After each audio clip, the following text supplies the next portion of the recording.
It's Levack and Goss on 104.5 The Team. We are enjoying a football Monday.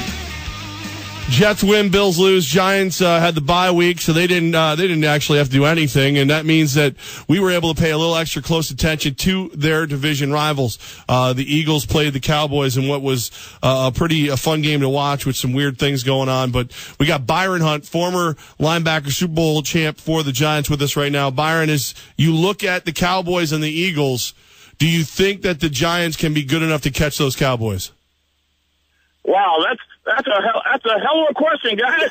I guess that's a $64 million question, as we look right now, because I don't know. Let me tell you, guys, I can't tell you for sure whether or not they're going to be able to catch the Cowboys, but one thing I do know is that the only team that has defeated the greatest team, America's team, the only team that has ever came close to whooping up the Cowboys in Dallas, and they did it, and I came close, are the Super Bowl champion, four-time Super Bowl champion, New York Giants and Eli Manning, and the Giants are in second place, or tied for second place, in the NFC East. And right now, guys, if the playoffs were to start, and I know we have this silly conversation all the time, the Giants would be right in the middle of it all. Byron, when you were a player, coaches say they don't scoreboard watch, they don't worry about anything. If you're a player, I know you didn't have bye weeks, we talked about this last week, but you got your feet up, you're enjoying the game and saying, all right, I see what's coming up in front of us. I'm ready to go with the Eagles and Cowboys. You scouting out during your bye weeks and watching what's going on around the league, or are you just worried about yourself? Well, I think the Giants should be worried about themselves, guys. But one thing it does change, I think, is that the standings, before you were looking at you're in last place in the NFC East. Now you're looking at you're tied with the Eagles in the NFC East in second place. So some of that pressure is off. Yes, you still need to win every game, and this game coming up against the Eagles is a paramount. And let's not forget, the last time Victor Cruz played the Philadelphia Eagles in Philadelphia is when he got hurt. So I'm expecting a big game out of him. I'm sure he's had this game marked on his calendar for a long time. But let me tell you, if you're the Giants and you're sitting around this week, and I know the Giants had a couple days off, they're going to be, they were able to get a lot of those nicks and bruises taken care of. Matter of fact, the whole entire front office was shut down for the Giants this week. And that only happens during the bye week. And I guess it had to do with, coming back after London, and maybe there was still a little jet lag. But let me tell you, the Giants have got to be feeling a lot better. Hey, they won 2 games in a row, and they're in second place, and they didn't play. They didn't play, didn't have the opportunity to win or lose, and yet you're in second place in the NFC East. And when you look across the league, guys, if you look in the NFC in general, the Giants are looking pretty good. Byron Hunt with us right now, 104.5 The Team, your home for New York sports. He's brought to you by Katie O'Byrne's, the best place to watch football, enjoy the UFC, all that great stuff. Byron, I got to go off the field for a minute. You're an alumni of the Giants. When you look at the way they handled the Josh Brown situation, what are your feelings? Well, guys, this is what I can tell you, that it's not about the way the Giants handle it, but this guy has been playing in the NFL for 14 years. It's not like the first team he was with was the New York Giants. He's been with, I think, 4 other teams. And this is something, and look, I had something like this close to me and my family. Look, my uncle, he was a guy that drank too much and would come home and would get into fights with his wife and some of his young kids. And I was one of those kids that was over there visiting, so I saw this firsthand. So it is a problem all up and down. Yes, the NFL, I think they handled it poorly, and I think the Giants probably handled it poorly. Josh Brown, I'm sure, handled it poorly. There's a lot of people that have been affected, especially, his ex-wife. The whole situation is just a barrel of confusion. Yes, You cannot be putting your hands on a woman.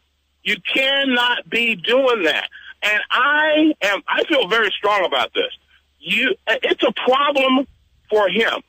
And that's a problem that society, I think, looks at quite differently than anything else. That we face besides, maybe something that relates to underage kids and things like that. And oh my God, did I even mention that with the election going on? And it's just a bit with all the, and I know I'm rambling here, but with all the things that are going on in our country, this hit the NFL in the most embarrassing, improper time.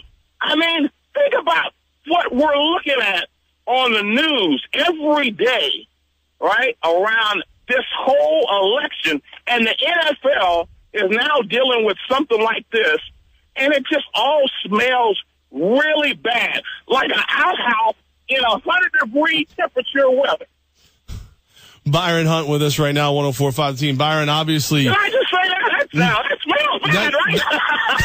That's pretty terrible. It's pretty the visual, the mental image, not good. Wild, man. So Byron, let's go with obviously the domestic violence is the most important part of this, but let's go with the part that's important for us as sports guys. As a team in the locker room, this is a guy that's been your teammate. He's gone now. Can you use this in a positive? Can you use this just to kind of, tighten the ranks, bring your guys in tighter and move forward? Or is this just going to be a distraction for the rest of the season? Well, I sure hope so. And the one thing that the Giants do not need is a distraction. And when we think about what was going on with Odell Beckham Jr. and, the whole thing with the kicking net and all, just how weird is all this? Right. So I know the Giants, and if you're Eli Manning, you're the captain of the Giants, you want your team to be focused on the Eagles in the next game, but all this was so weird the way it all happened that this would go down this way. And I know the Giants had to do what they had to do. And I'm sure that Josh has friends on the teams. People say, kickers, they don't have any friends and this, that, and the other. But nowadays, I'm sure there are people that like the guy and they thought he was a good kicker.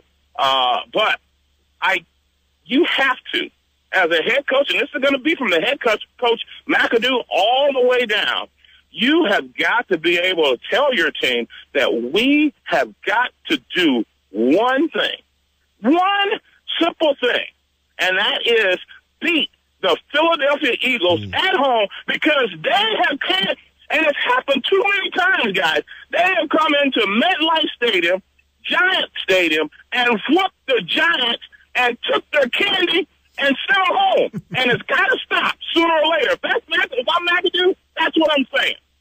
Byron Hunt always firing up with us. Now, Byron, tomorrow is the trade deadline in the NFL. Think back to your career, that time in the locker room. What was it like for some of your teammates leading up to the trade deadline? And was there ever a time where you thought you were going to be on the move one season? Wow.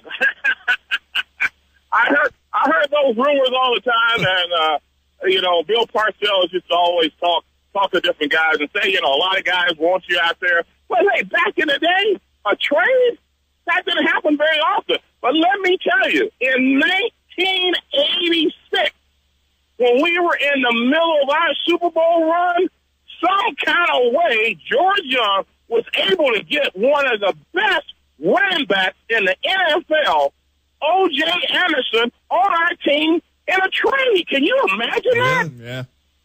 It's crazy. Joe Morris was having probably his best season ever as a running back, and he went to the Pro Bowl. But then to be able to get O.J. Anderson as a quote-unquote backup, that was outstanding, and it proved to be a tremendous move, because look at what happened in 1990.